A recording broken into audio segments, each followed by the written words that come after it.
Coucou, comment ça va? Alors un petit message de Roissy où j'attends là pour embarquer pour l'Inde. Donc c'est la 3e fois que je vais en Inde et je continue donc de suivre ma guidance, donc les signes, les synchronicités, les messages qui me parviennent. Donc c'est très intuitif pour me déplacer en fait. D'ailleurs c'est comme ça que je suis devenue nomade il y a 4 ans. Bon, j'ai toujours adoré voyager, mais j'ai reçu l'appel en fait de devenir nomade.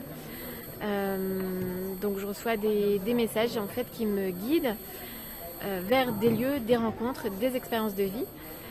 Et donc en fait c'est un voyage, c'est un nomadisme un peu particulier parce que je ne vais pas là où je veux aller, là où mon ego aimerait aller, je vais là où la vie m'appelle. Donc c'est un chemin initiatique, un chemin de libération, de transformation, qu'on vit tous, hein. De toute façon on n'a pas besoin d'être nomade pour ça, mais moi ça a pris cette forme-là, le nomadisme, et de toute façon voilà, on est tous amenés à nous défaire de schémas limitants, à nous libérer de croyances, de schémas limitants, et au travers d'expériences de vie. Et donc moi ça prend ce chemin-là, donc le nomadisme. En même temps ça tombe bien puisque j'adore voyager, explorer, parler les langues, découvrir des cultures, des pays, etc.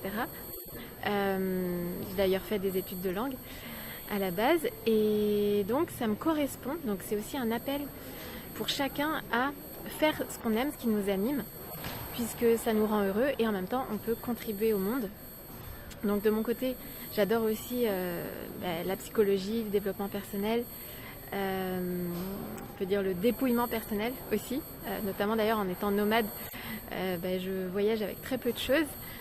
Donc voilà, ça fait partie du parcours de se détacher, le détachement en fait, par rapport aux choses, aux objets, aux personnes.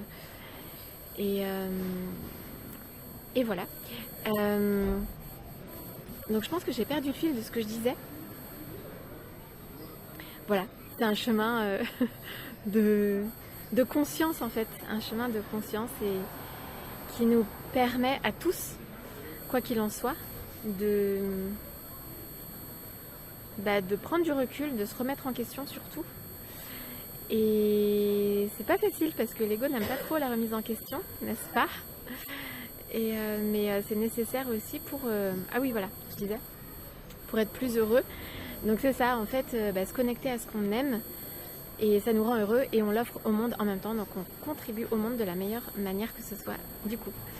Voilà, donc on reste en contact pour de nouvelles aventures, messages, enseignements de vie, et je ferai pas mal de vidéos je pense en Inde et ouais, peut-être des lives. Donc je vais d'abord aller à l'ashram d'Amma dans le Kerala en Inde du Sud. C'est la 3e fois que j'y vais et là j'ai une fois de plus ressenti l'appel pour y aller. C'est un lieu très fort en énergie, hein, évidemment avec la présence d'Amma. Une énergie très, très élevée, très haute. Voilà, c'est vraiment chouette. On vit la magie, les synchronicités au quotidien quand on est auprès d'Amma, mais on peut le vivre aussi dans le quotidien. Donc je vous dis à très vite, donc soit sur Instagram, Facebook ou YouTube, sur le compte Sur les ailes de Gaëlle. Et TikTok est interdit en Inde. Voilà, donc je vais me préparer à embarquer. À bientôt!